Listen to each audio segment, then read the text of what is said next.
Well, this brings us to your book on the professional managerial class because you're talking about them, Yeah. right? Who are they, just quickly? Well, right now we think of them, right now they're college-educated elites who are liberals, who believe that they have a kind of professional neutrality that makes them superior to other people. Their formation today really comes out of a post-1968 social movement consolidation of their ideology within the professions. In 1900, perhaps there were real progressives within the professional class, which was very, very small. They made up about 3% of the workforce. Today, they make up about 25% of the workforce. And the most elite strata graduate from Ivy League universities, elite universities. They're in the law firms. They're in medical profession. They're people who think that they've mastered a neutral set of tools that allow them to give the best solutions to social problems.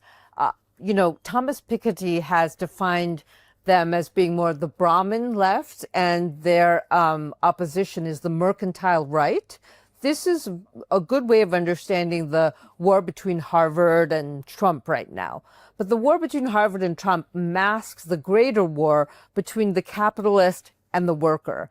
There were just statistics that came out last week that said that 60% of the American population is unable to satisfy minimum life requirements. 60%. And I think the next level up, which are, maybe the next 20%, are having difficulties and maintain their life requirements, but through credit. You could say that the fight between the professional elites and the mercantile right is a fight in a minority still, and that there are two different kinds of billionaires: the right-wing billionaires like Peter Thiel, and the liberal billionaires like the Pritzkers of Chicago. Is it intra-class? You could say that it's intra-class among the professional elites in terms of their allegiance to capital. Yeah. Okay. But both sides, both sorts of billionaires, liberals and right-wing billionaires, want to protect capital at all costs, which is why someone like Bernie Sanders was equally excoriated by Democrats and Republicans. Although Trump said, "I like Bernie, I kind of respect him," because I think that he recognized that Sanders. That was a lot, so I just wanted to cut it just to see if you had anything that you wanted to add on that part. She has a lot to say, and she had a lot of premises that I think were baseless. But she just noticed a trend, and I appreciate the fact that she's like, "Oh, look, there is a trend of there being a lot of differences between the right and the left, and a lot of disagreement between people who have things versus people who don't have things, and that's those are real divisions, and they have real issues." I hear where she's coming from. I'm like, all right, yes, those are real differences, and those two sides are at war. There's lots of actual conflict going on. Yeah, I mean, but when I hear her argument, I didn't really hear her argument for elites versus the worker. I hear her argument as the war between two different kinds of elites. That's, well, I don't even know if I would call them elites, right? I don't know, would I call Trump an elite? I don't think I would call him an elite. I'm not. You said so? You said you would? Yeah, I mean, I don't think he fits into the highest form of intellectual elites, but I would think that he qualifies just based on class itself. And like, he has enough money to be in the 0.01%. I'm like, when they talk about being the highest of the highest, I'm like, he qualifies. He's done that. He went to Wharton. He did the things. And see, I guess if I looked at elite as a number, then that'd be one thing. But I'm not really thinking of elite as a number or dollar amount of wealth. I'm thinking, I don't know, I guess so. For this argument, yes, I'll accept that, right? But I think what she's speaking to is the difference in, it's like a culture difference between these two kinds of people. It's like educated elite, Harvard elite, like she's saying, and there's just the, hey, I just worked at this business for a long time and made a lot of money type of hard work. I don't even want to say hard work. It's not that I'm saying hard work. It's just the scrappy, the doer mentality type. Like there's the intellectual elite and then the doer, the practical elite. That's kind of like what the differentiation that I'm seeing from what she's saying. And I think that she's just using, just like I do, using these methods of explaining things as tools. Because for me, I do think there's something there. This is why I'm kind of following along with what she's saying. You know me, I use the Jungian, I use the Keegan, I use Fromm, I use Rom or Rand as tools because they have systems and it lets me create some kind of common language to use with somebody to say, hey, here's the thing. And I don't really want to come up with a new way to say the same thing again, like a lot of people tend to do. Like, hey, I invented this new thing. No, you did. You just explaining the same thing in your way. Described it it's really not your new. way. Sanders had a kind of authenticity that had no screen. I mean, Sanders has disappointed us in many ways, but he's unscripted. Look at the rest of the Democrats. They can't actually answer a simple question without having a focus group or a screen of consultants tell them the right things to say. They are the most manicured people in the world. And, you know, there's a popular skepticism and I would say even hatred of this kind of lack of spontaneity, lack of authentic human experience. And so whatever you want to say about Trump, he uses a very simple language and he connects on some deep emotional level. And that deep emotional level is right now connected to the hatred of 65% of Americans who didn't go to college, of the rest of Americans who did go to college, who pretend to speak this language that no one understands. Of course, 30 of the people who go to college, most of them just want to get a job and get on with their lives. But it's that elite strata who dominate graduate schools, who are in the professions, who speak this completely artificial language of identity and of and of trauma culture. It is very, very, very terrifying to see how insular that world is. So the working class is more alienated from the affect of elite culture rather than the elitism itself, other than the billionaires such as Trump?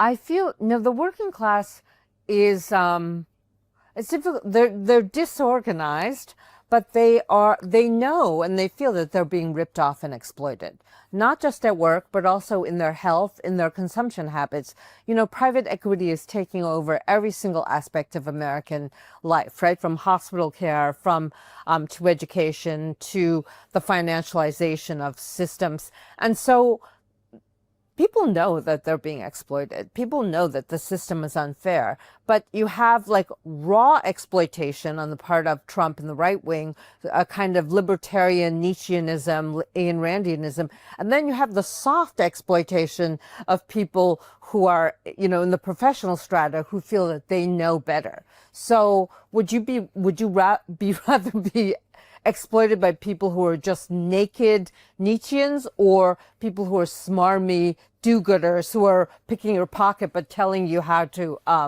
recycle your cans? I don't know. But to me, that's perfect.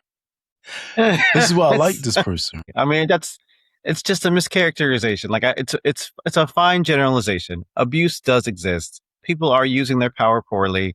There are people out there who are doing it blatantly, bluntly, openly, and then there are people who are doing it in a much more subtle way. I'm like, sure, yes, you can abuse power lots of ways. And people who are being abused, they know it. They can't do anything about it because that's how systems work. But yes, they do get to participate. Meaning they do get to realize like, oh, this isn't working out for me. This isn't working for me at all. It's almost like I don't have power in the system. Nope. No, you don't. Yes, right. So I am aligned with her, even though I don't agree with her. The thing that I think differentiates me from her perspective, and I don't know how we're going to get there, and I don't think that we get there in this conversation. She takes the perspective, and this is one thing I would like to help people with, the perspective that there's no responsibility for people for making decisions. This is what differentiates people in my mind. You can say that there's the Trump crowd, the Trump crowd that she's talking about, the Nietzschean and Ayn Rand libertarian. There's an assumption that, hey, you're supposed to get yours, I got mine.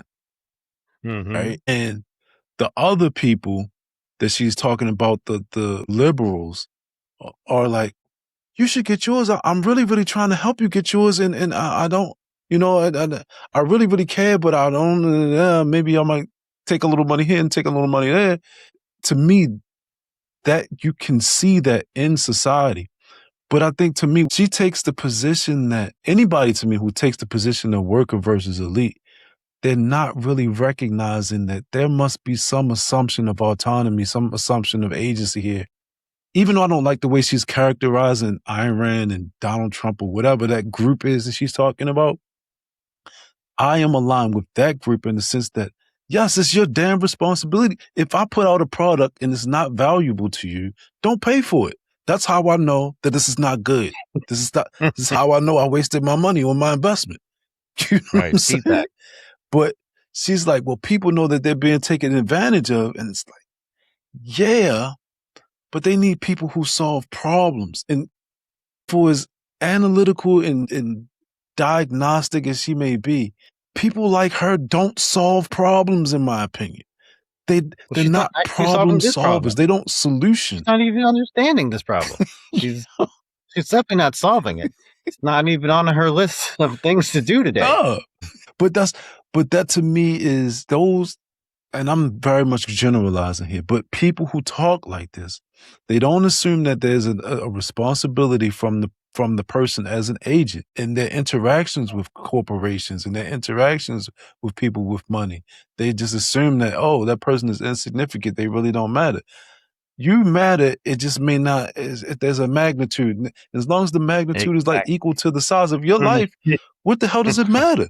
You know what I'm saying? You gotta shrink your scale, and you'll be fine. Like, this is my scope. It matters right here. But in the grand scheme of things, of all of human history, no, of course it doesn't matter. Right. But like that's what I was trying to say when I'm aligned with her, but I don't agree with her. So. Right. She's really just talking about power dynamics. She really is just saying, like, hey, look, people on the right can be really strong and authoritarian, and they can say, oh, I got mine, you get yours. Or people on the left can be like, hey, I want us all to get there together, but while we're going to get there, we're going to need everybody's stuff. Give me your stuff, and I'm going to make decisions for you because I'm smarter than you, and then that's going to help us get there. Right. So, like, the person in the middle is like, I'm either getting my stuff taken by this person so they can help me, or by this other person who says, I'm not going to allow you to have other things because I'm going to get it myself. So I'm either being outcompeted on one side or being actively convinced to give my stuff away on the other side. I'm like, yeah, people are after your stuff. That does exist. There is real competition in life, and people with power are taking it. They are taking the stuff. They have power. That is what they're using their power for. And so, yes, some people are in the middle in the sense of being actively disenfranchised and being taken advantage of. Not all power is being used that way, but a lot is. But I mean, and the one pushback I would give to you, Josh, is that it's not my job to make a decision and figure out what decision you should make as well. Like, when I try to take your stuff, you're supposed to say, no, this is the amount of the stuff that you can have for the thing that you're offering. That's your job. There we go. Negotiation. Yeah. That, if I were to use this conversation to figure out what's the difference between me and that person, that's the differentiation between me and that left perspective.